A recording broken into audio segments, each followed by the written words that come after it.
Pais amados em Cristo, estamos aqui em mais um vídeo do nosso canal, O Escuro da Verdade.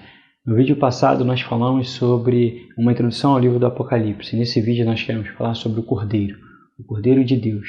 Exatamente, o Cristo ressurreto, ao qual João tem a visão e ele passa a descrever Jesus como um cordeiro em todo o livro de Apocalipse. Por que cordeiro? Por que este animal? Por que Deus escolheu este símbolo para representar o seu Filho amado? Vejamos o que a Escritura tem a nos dizer. Que com grande voz diziam: digno é o Cordeiro que foi morto de receber o poder, a riqueza, a sabedoria, a força e honra e glória e ações de graça. Esse é um dos títulos que Deus escolheu para associar seu Filho à Escritura Sagrada. A pergunta que surge é: por que o Cordeiro? Porque o Cordeiro, desde os primórdios, ele surgiu na Escritura Sagrada como objeto expiatório. Quando nós olhamos a história de Adão e Eva no Éden, após pecarem, eles sentiram profunda vergonha e cozeram folhas de figueira para se vestirem. Então a Bíblia diz que Deus se apresenta diante dele e faz veste de pele de animal para poder vesti-los, o que dá entendimento que houve sacrifício, a qual pôde ali expiar o pecado de Adão e cobrir a vergonha. E em seguida todo esse sacrifício expiatório vai acontecer pela Escritura Sagrada. Já em Êxodo, quando Deus chama Moisés e o povo para poder sair da terra do Egito, nós vemos que Deus ele descreve mais como deveria ser feito. Deveria ser pego um cordeiro, um animal macho de 1 ano, sem defeito, sem ruga, e esse cordeiro deveria ser sacrificado e o sangue passado na vega da porta para que pudesse livrar do vingador que passaria a noite na terra do Egito e consequentemente na casa dos moradores israelitas. E aquele que tivesse o sangue estaria protegido. Então nós vemos que o sangue do cordeiro ele é objeto de expiação e ele é objeto de proteção. Davi ele diz: purifica-me como sopo e ficarei limpo. O que Davi está querendo dizer? Davi está querendo dizer: purifica-me com o sangue do cordeiro e eu ficarei limpo. Porque o sopo era um raminho de folhas que você colocava no sangue do animal, do cordeiro que era sacrificado, e aspergia sobre as pessoas para que elas fossem purificadas, para que elas tivessem o seu pecado coberto.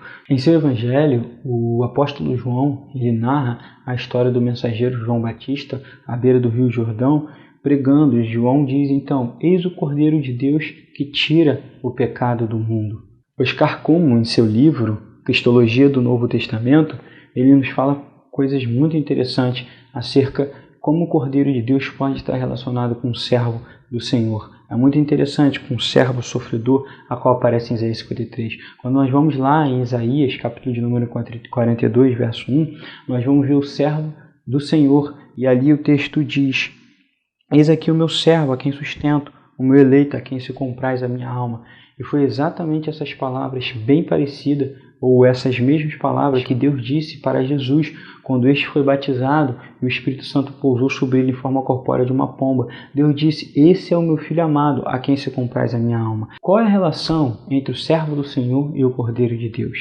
Esse mesmo servo do Senhor, Eved Yavé em hebraico, ele é o mesmo que aparece em Isaías 52 e 53. A períope começa em Isaías 52, 13, a qual diz: eis o meu servo que procederá com prudência. Como ele procederá com prudência? Se entregando como um servo sofredor. Como estava sem beleza e sem formosura, e o seu parecer estava completamente desfigurado. Veja, esse servo sofredor, Isaías diz lá no verso 7, no capítulo 53, que ele foi levado como ovelha muda e como um cordeiro ao matadouro. Então, como um cordeiro, ele se entrega. E o que é muito curioso, Oscar Cumming diz que a palavra aramaica para cordeiro e para servo, elas são palavras similares. Então nós podemos imaginar João Batista dizendo: eis o servo do Senhor que tira o pecado do mundo. É exatamente esse contexto que está em Isaías 53. Um servo que leva o pecado sobre si. Verdadeiramente ele levou sobre si os nossos pecados. Então, como deve ter sido curioso para Pedro e para André e para todos os ouvintes de João Batista à margem do Rio Jordão ouvir isso, João dizer: olha, este a quem digo que é mais poderoso do que eu não sou digno de carregar a sandália dos seus pés, esse é aquele Messias a qual Isaías profetizou. Como isso é curioso, né? O mordomo da rainha Candance, na sua carruagem, lendo Isaías 53, ele pergunta para o evangelista Filipe: de quem fala o profeta? O profeta fala dele mesmo ou fala de outra pessoa? E aí, Filipe, começando por aquela parte da Escritura, Isaías 53, e por toda ela, mostrou que Jesus é o Cristo. É muito curioso porque a Bíblia diz que o Filho do Homem, ele não veio para ser servido, mas para servir e dar a sua vida em resgate de muito. olha, o Filho do Homem, ele é o servo sofredor. O Filho do Homem é aquele que se entrega como cordeiro expiatório. Isso é muito curioso. E é exatamente essas coisas que João vê no livro de Apocalipse. Eu olhei e vi um semelhante ao Filho do Homem. Eu olhei e vi o Cordeiro. Em Apocalipse, João tem uma visão do Cordeiro. Leiamos. E olhei, e eis que estava no meio do trono, e dos 4 animais viventes entre o ancião, um Cordeiro como havia sido morto. No capítulo de número 1 de Apocalipse, João narra Jesus como o Alfa e o Ômega, o princípio e o fim. O Alfa é a primeira letra do alfabeto grego e o Ômega é a última letra.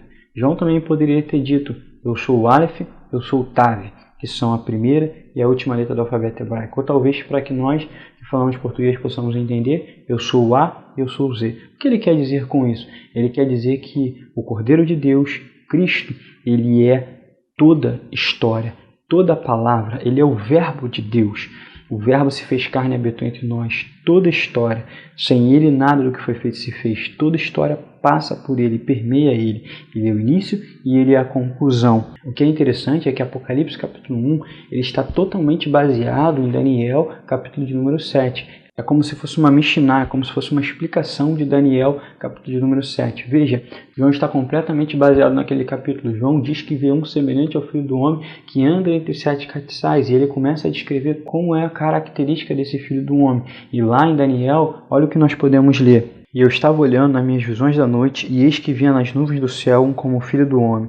E dirigiu-se ao ancião de dia, e fizeram chegar até ele. E foi-lhe dado o domínio, a honra e o reino para que todos os povos, nações e línguas servissem. E seu domínio é domínio eterno, e não passará. E o seu reino é tal que não será destruído. Daniel 7, 13 e 14.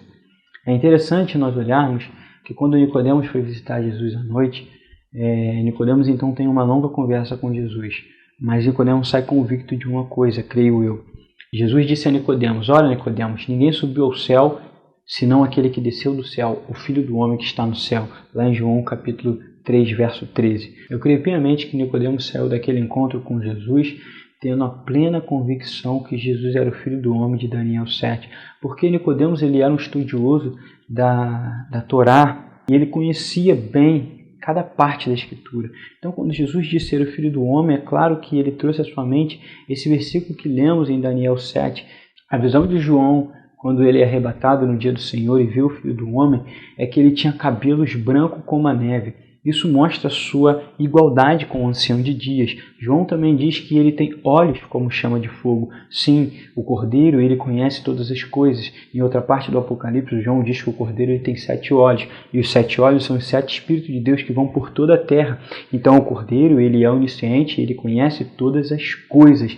João também diz que esse Filho do Homem tem pés como um latão reluzente. Sim, ele é aquele que tem toda a autoridade. Pés falam da autoridade para julgar. Por isso ele diz, eu sozinho pisei o lagar da ira do Deus Todo-Poderoso. Jesus também tem pleno domínio sobre a vida e sobre a morte. Jesus diz, eu sou aquele que foi morto, mas eis que estou vivo pelos séculos dos séculos. Eu tenho a chave da morte e do inferno. João, quando viu, disse que caiu como morto. Semelhante experiência tiveram também o profeta Enoque, que narra em seu livro, ou Ezequiel à margem do rio Quebar, e o próprio Daniel a narrar a sua história. Justamente por causa dessas declarações que a Bíblia mostra do Cordeiro, ele deve ser digno de honra e de adoração. Veja o que João nos relata em Apocalipse 5. Apocalipse 5, verso de número 13. E eu vi toda a criatura que está no céu e na terra e debaixo da terra, que está no mar, e todas as coisas que nele há a dizer. Ao que está assentado sobre o trono e ao Cordeiro sejam dadas ações de graça, a honra, a glória, o poder para todo o sempre. Sobre o Cordeiro podemos dizer que ele é digno de abrir o livro e desatar o teu 7 selo. Sobre o Cordeiro podemos dizer que ele é digno de ser adorado igualmente com o Pai. Sobre o Cordeiro podemos dizer que a ele pertence a salvação. Sobre o Cordeiro podemos dizer que ele vence o dragão, a antiga serpente, porque ele é rei dos reis, ele é senhor dos senhores. Sobre o Cordeiro podemos dizer que ele está irado contra o pecador, porque os ricos, os poderosos, os tribunos diz, livrai-nos da ira do Cordeiro. Sobre o Cordeiro podemos dizer que a ele pertence a salvação. Sobre o Cordeiro podemos dizer que ele tem uma noiva, a nova Jerusalém que desce de Deus. Olha o que o texto em Apocalipse diz.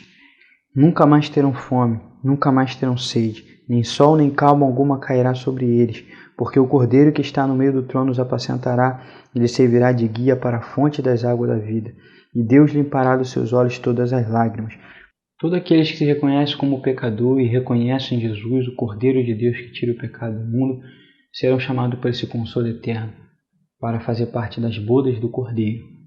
Agora, quando um testemunha de Jeová, um unicista, judeu messiânico disser para você, olha, Jesus ele não é Deus, diga a ele.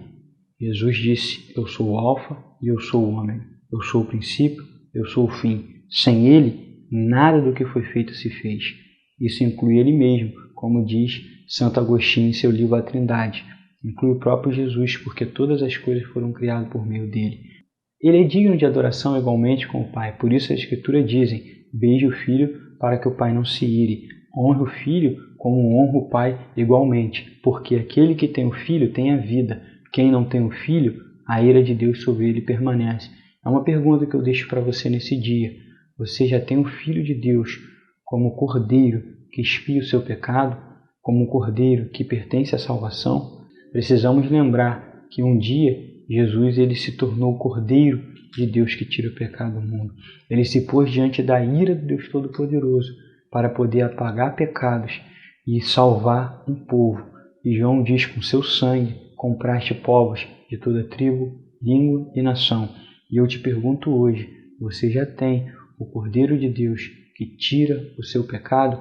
Eu te espero no próximo programa, que nós vamos falar sobre as 7 igrejas do Apocalipse. Até mais.